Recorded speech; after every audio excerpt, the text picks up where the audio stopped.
তো বিসমিল্লাহির রহমানির রহিম বন্ধুরা, আমি গত দুইটা পর্বতে দেখিয়েছিলাম আসলে কিভাবে আসলে ড্রেসগুলো করা হয় থাকে আপনার শাড়ির। তো আজকে আমি এই শাড়িটার ফিনিশিং দিয়ে দিব। এটা হচ্ছে তৃতীয় পর্ব। তো তৃতীয় পর্বতে আমি কিভাবে শাড়ির আঁচলগুলো করব এবং ব্যাকগ্রাউন্ডে আরও কিছু জিনিস ব্যবহার করব যেগুলো আপনার খুবই সুন্দর দেখাবে। তো সেই পর্যন্ত আপনারা ভিডিওটা না টেনে দেখতে থাকুন। তো ধন্যবাদ জানিয়ে সবাইকে শুরু করতে যাচ্ছি আজকের যে আজকের যে আপনার কন্টেন্ট। তো কন্টেন্টটা আমি এখন দেখেন, আমি এই যে আমার এখানে, তো আমি শাড়িতে সাধারণত আপনার 36 ইঞ্চি পরিমাণ আপনার আঁচলের প্রয়োজন হয়। তো আমি 36 ইঞ্চি একটা এখানে দিয়ে দিলাম যে এতটুকু অংশের ভিতরে আমি আঁচলটা সাজাইতে পারবো। তো আমি এতটুকু অংশ সাজাবো যেগুলো দিলে আমার খুব ভালো দেখা যাবে, ওই জিনিসগুলো আমি এখানে ব্যবহার করব। তো এখানে এই যে এটা রয়েছে, তো এটা আমি এখান থেকে একটু কাটিং করে নিচ্ছি, কন্ট্রোল জে দিয়ে কাটিং করে নিলাম এবং এটাকে কপি করে জাস্ট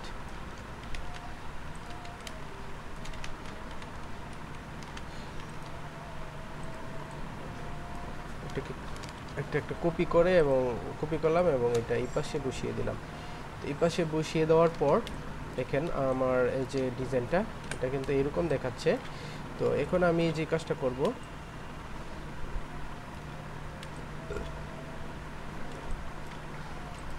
এখানে যে ছোট ফ্লাওয়ারটা রয়েছে এখান থেকে একটা কাটিং করব ফ্লাওয়ার,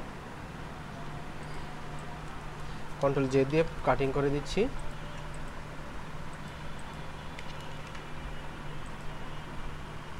আমি লেসো টুল দিয়ে সিলেক্ট করে নিলাম যে অংশটা আমার প্রয়োজন এতটুকু এবং কন্ট্রোল জে দিয়ে আমি এটাকে একটা ডুপ্লিকেট লেয়ার করে নিয়ে আসলাম এখানে। তো নিয়ে আসার পরে এখানে আমি এটা যেভাবে ব্যবহার করবো সেটা হচ্ছে লেমনিসিটি করে দিব। তো লেমনিসিটি করে দিলে কেমন দেখা যায় আপনারা নিশ্চয়ই বুঝতে পারতেছেন। আচ্ছা, তো এইখানে আমি এটা নিলাম, নেওয়ার পর এখানে একটা আরেকটা ডুপ্লিকেট লেয়ার করে নিচ্ছি আর এই পাশেরটা ডিলিট করে দিলাম। আর এই যে এই অংশটা রয়েছে এটাকে আমি ব্রাশ করে নিব, যেহেতু এটা আপনার মাস্কিং করা না, তাই আমি এটাকে ব্রাশ ইরেজার টুল দিয়ে হালকা ব্রাশ করে নিব, যাতে এই ব্ল্যাক কালার সাইডের যে ব্ল্যাক কালার রয়েছে এই কালারগুলো যাতে আপনার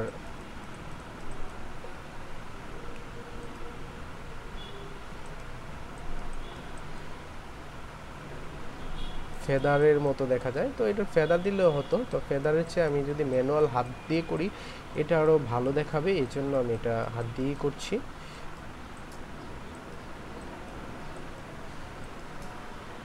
হাত দিয়ে করে নিলাম, করে এটা আমি এই পাশে এই জায়গায় বসালাম এবং এটাকে ছোট করে আমি একটু রাউন্ড শেপ দিয়ে আমি এটাকে আরও অপাসিটিটা কমিয়ে নিলাম, আরেকটু বাড়াবো। এখানে 30 দিছি, এখানে 40 দিলাম। তারপর এখানে যে এটা রয়েছে এটাকে আমি এই পাশে আবার এটাকে একটু রাউন্ড শেপ করে এটা এই পাশে বসিয়ে দেবো, কিন্তু একটু এটা সাইজটা একটু বড় করে নিব যাতে এটা দেখতে ভালো দেখা যায়। তো এতটুকু অংশ দিলাম, দেওয়ার পর আমি যে কাজটা করব, তো এখানে আমি যে ফ্লাওয়ারটা রয়েছে এই ফ্লাওয়ারটা আমি বসানো ট্রাই করব যাতে এটা দেখতে একটু ভালো দেখা যায়।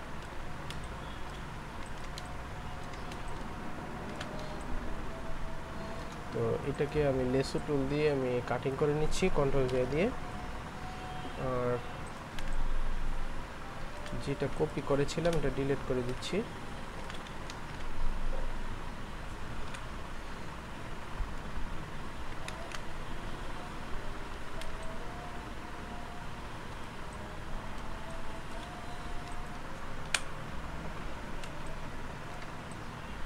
ডিলিট করে দিলাম আর এইটাকে আমি নিয়ে আসবো, এটা লেমনিসিটি করা, এটাকে আমি লেমনিসিটি ভাত দিয়ে দিব।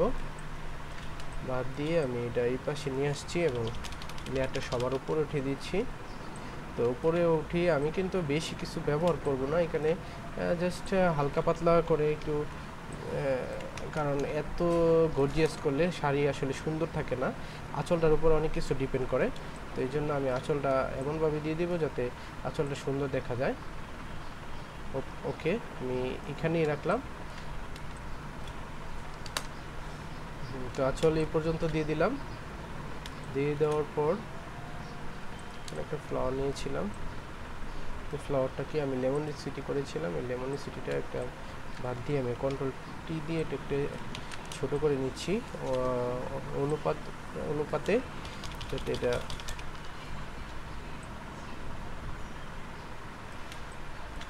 আঁচলে আমি আর কিছু করলাম না, আঁচলে এতটুকু পর্যন্ত দিলাম। এখন আমার কাজ হচ্ছে যে